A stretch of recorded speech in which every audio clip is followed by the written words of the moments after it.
Olá, voltamos a conversar com a professora Januacely da Costa, doutora em Linguística pela UFPE e coordenadora do projeto de documentação linguística da língua IAT. Professora, quer dizer que essas línguas foram dizimadas. Em Alagoas, como é que foi esse cenário? Existe língua nativa em nosso estado ainda, de índios? Não existem línguas nativas e nem existem documentos. Por isso é muito difícil você pensar num resgate dessas línguas.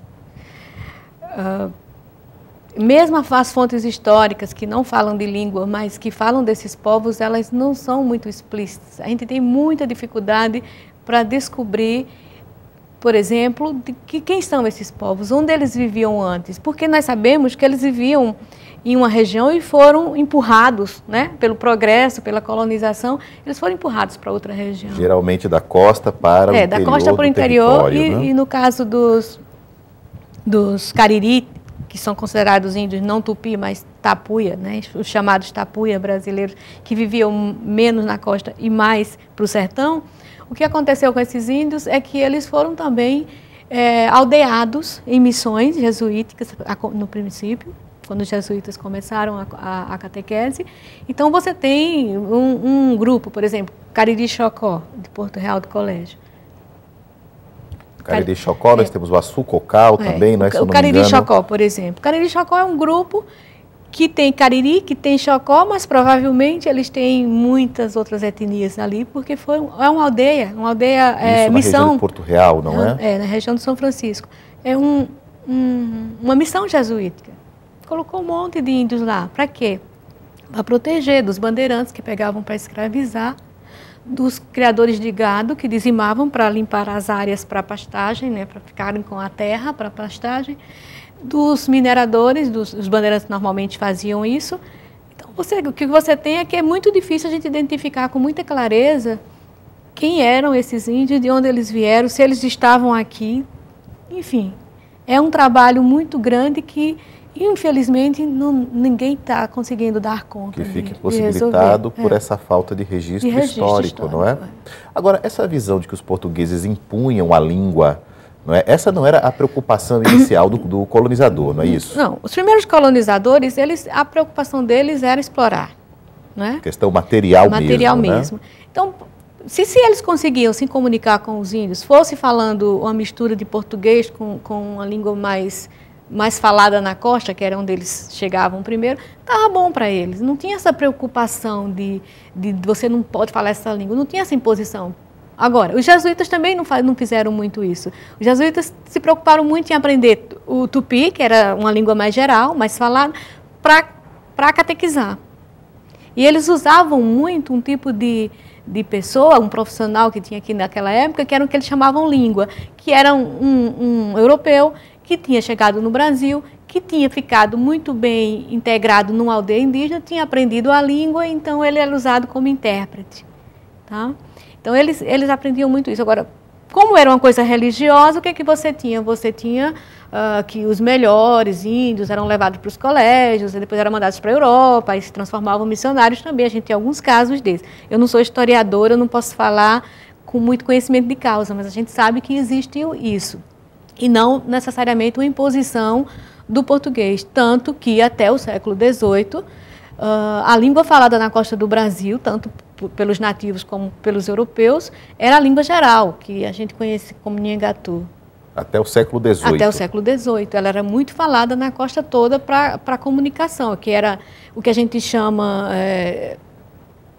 na ciência linguística, a gente chama de crioulo ou pidgin, sabe? Que é uma mistura de duas línguas. As pessoas tentam se entender.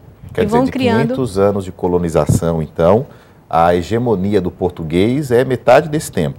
2 séculos e meio, 3 séculos para cá. Você tem as aristocracias nas grandes cidades, como Olinda, Salvador, Rio de Janeiro, São Paulo, provavelmente, que falavam português, né? Mas você tem o povão que vinha aqui para trabalhar em serviços menores e os que nasceram aqui também, porque nós somos uma nação de mamelucos e cafuzes, somos mestiços, né? Então era mais essa língua geral do que um português propriamente dito. Certo. Professora, esse processo, a gente pode falar que o Brasil ainda conhece pouco as línguas indígenas que aqui se falavam? Conhece muito pouco. A gente está na universidade trabalhando com línguas indígenas e os nossos colegas não conhecem as línguas indígenas. E como a senhora falou no outro bloco, existe até um certo preconceito ainda ou não? Nós somos exóticos, não é? Pesquisador de língua indígena é alguém exótico, é alguém que resolveu fazer alguma coisa à margem da... Convencionou-se que o índio é coisa para antropólogo, não é? Embora aqui no Brasil existam muito bons centros de estudos de línguas indígenas. Por exemplo?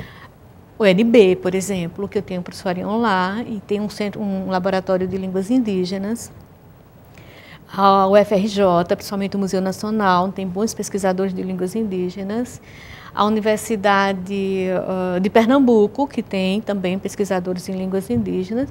E a UFAL, que começou assim meio incipiente, quer dizer, começou com a vinda de uma grande pesquisadora em língua indígena, que era a professora Adaí Palácios, da Universidade Federal de Pernambuco, que é uma pioneira no estudo de línguas indígenas brasileiras. Ela veio para a UFAL. Eu fui orientanda dela em Recife. Então, depois eu vim para a UFAL, depois veio outro professor, que é o professor Aldir, que também pesquisa a língua indígena do Acre. Ele estuda uma língua do Acre. E a professora Estela, que também é de lá. E agora, recentemente, recebemos mais um pesquisador de línguas indígenas, que também foi iniciado na UFPE, o professor Miguel, que inclusive faz parte do nosso grupo de estudos e do projeto de documentação FUNIO. E nós temos ainda, na UFAL, uma orientanda de mestrado, estudando a língua, e nesse caso é muito interessante, porque ela é índia, ela é FUNIO, está fazendo mestrado. Lá de Águas Belas. Ela é de Águas Belas. E está estudando a própria língua, ela está ali. E, enfim, e temos vários outros trabalhos. Então, eu acho que a UFAL hoje em dia também desponta como um centro de pesquisa em línguas indígenas. Mas você tem muita gente por aí. O Pará, Amazonas também tem pesquisadores em línguas indígenas. No Mato Grosso, a Universidade de Três Lagoas também. Também desenvolve estudos, né? Professora, vamos fazer um pequeno intervalo. Não saia daí, porque o Conhecer volta já já, com mais um pouquinho da professora Januacely da Costa falando sobre esse estudo das línguas indígenas. Não saia daí, o Conhecer volta já.